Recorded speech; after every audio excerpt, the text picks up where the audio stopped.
سپہ سالار کا بیانیہ بھی کیا. اب کہتے ہیں میرے قتل کرنے کی سازش ہو رہی ہے اور میں نے اور کہتا ہے کہ میں نے ویڈیو پتہ نہیں کیسٹ ریکارڈ کرائی ہے. آج کل کی دنیا میں کیسٹ ریکارڈ کروائے جاتے ہیں. رکھی کدھر ہے وہ؟ کہاں چھپائی ہے تم نے وہ ریکارڈ؟ 2 کاپیاں ہیں, ایک امریکہ میں اور ایک گولڈ سمتھ کے گھر میں برطانیہ میں. ایک طرف کہتا ہے امریکہ نے میرے خلاف سازش کی ہے. بھائی چورن بیچو تو طریقے سے بیچو یار. اور ایک طرف اپنا بیان وہاں ریکارڈ کروا رہے ہو. عمران خان, میں کہتا ہوں آپ سے, تم قتل کی بات کرتے ہو. قتل بہت دور کی بات ہے. انسان کے ہاتھوں قتل بہت دور کی بات ہے. تم تنہا کسی روڈ پہ کھڑے ہو جاؤ, اگر ایک کتے نے بھی تمہیں سونگ لیا تو مجھے کہہ دو پروفیسر رحمان تمہیں نعرہ تکبیر! قائد جمعیت مولانا فضل الرحمان! قائد جمعیت مولانا فضل الرحمان! قائد تیری جرت کو, قائد تیری بصیرت کو, قائد تیری سیاست کو. قاتلانہ حملوں سے ہم گزرے ہیں. قاتلانہ حملوں سے عبدالغفور حیدری گزرا ہے. قاتلانہ حملوں سے اکرم درانی گزرا ہے. قاتلانہ حملوں کے شکار ہمارے علماء کرام ہوئے ہیں,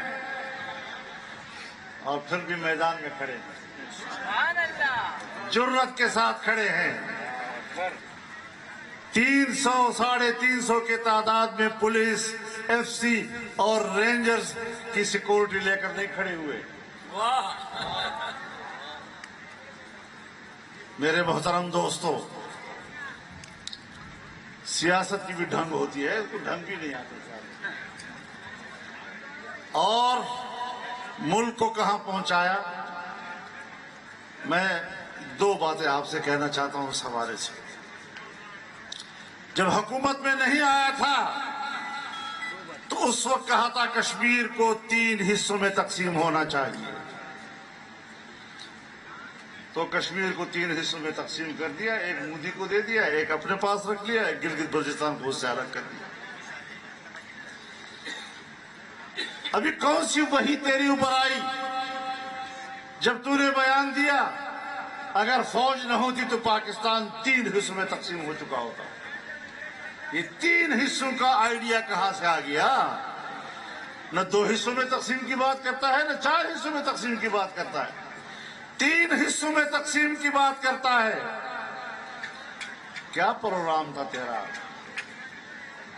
یاد رکھو, ملک کی جغرافیہ کو تبدیل کرنے کے لیے 2 بنیادی مراحل ہوا کرتے ہیں. پہلا مرحلہ یہ کہ ملک میں سیاسی عدم استحکام پیدا کیا جائے. اگلا مرحلہ یہ کہ ملک میں معاشی عدم استحکام پیدا کیا جائے.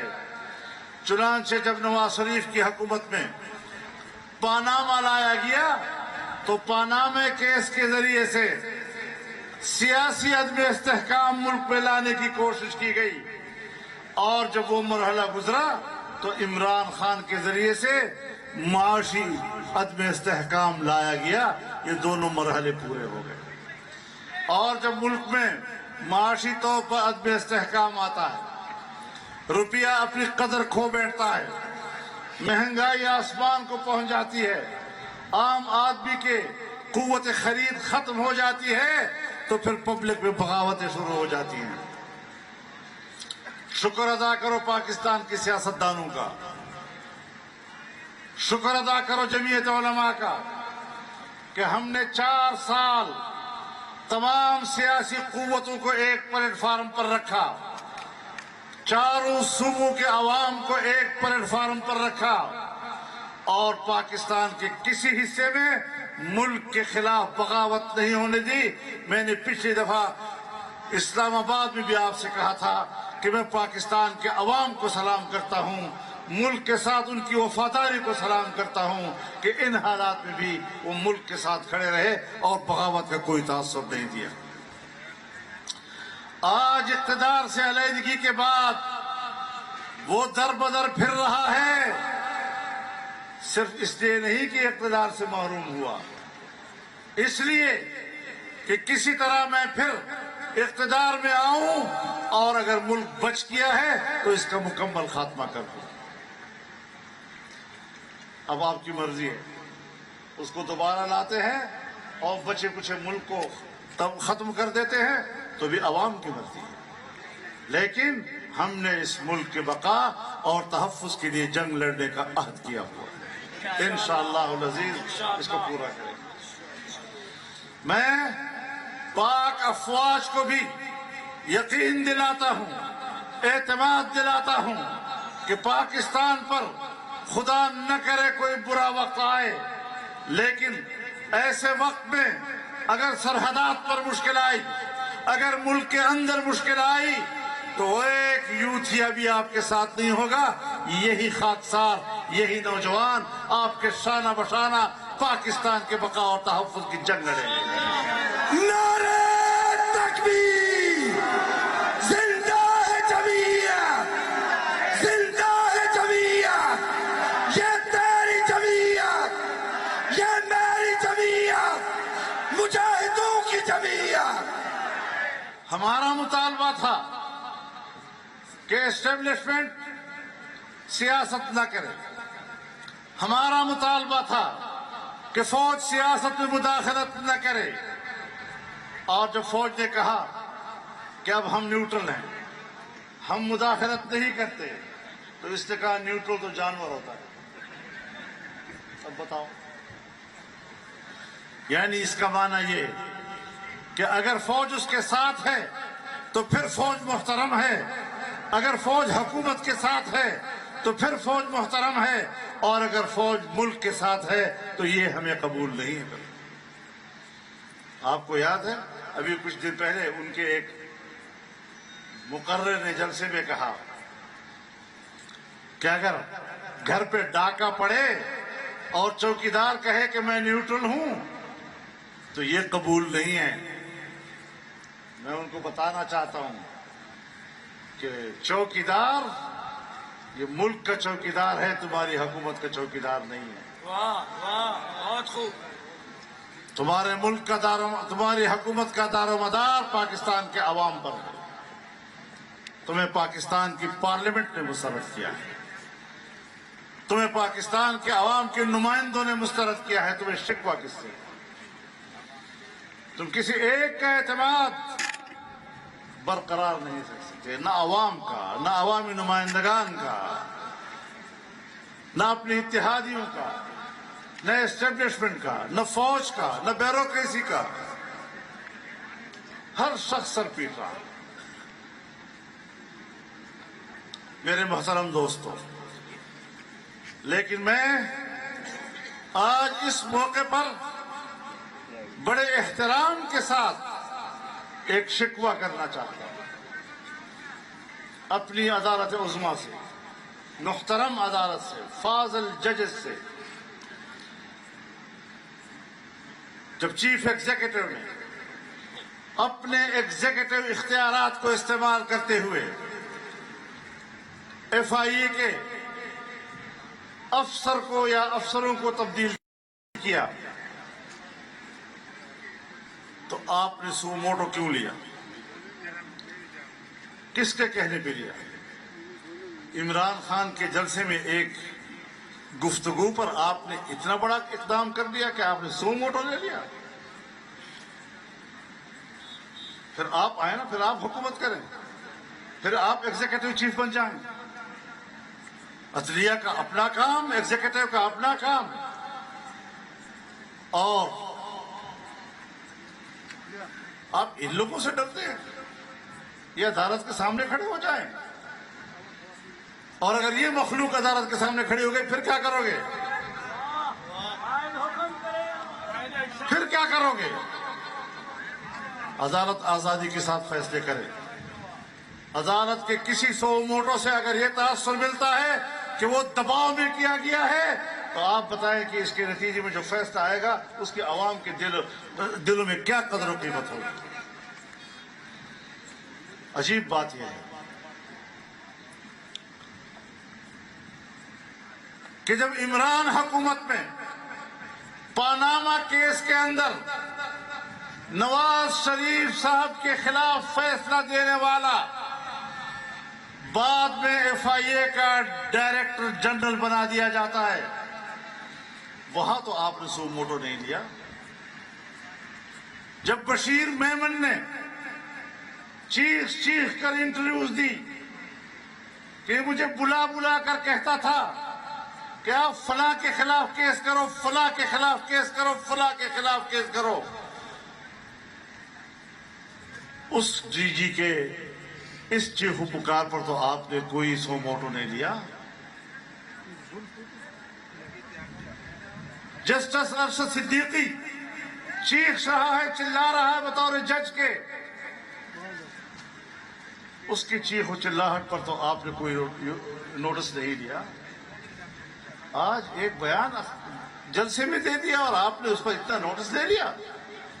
ہمارے دلوں میں آپ کی بڑی قدر و منزلت ہے، آپ کے فیصلوں کو ہم توقیر کی نظر سے دیکھتے ہیں، آپ کی ہمارے نظروں میں عزت و آبرو ہے، لیکن ایسے اقدامات اگر آپ اپنے آپ سے کرتے ہیں، کوئی آپ سے رجوع نہیں کر رہا، تو پھر اپنی عزت و توقیر میں اگر آپ کمی کر رہے ہیں تو اس کے ہم ذمہ دار نہیں، پھر آپ خود ذمہ دار ہیں اس کے. یہ شکایت آج پبلک کے سامنے لانا میں نے ضروری سمجھا. بہرحال میرے محترم دوستو، میں نے یہاں سندھ میں بھی جلسے کیے، بڑے جلسوں سے خطاب کیے، اور میں آپ سے پہلے بھی کہتا رہا ہوں، آپ کو یاد بھی ہوگا کہ مشکل یہ نہیں ہے کہ عمران خان نے ملک کو بٹھا دیا ہے. اب چیلنج یہ ہے کہ اس کو اٹھائیں گے کیسے.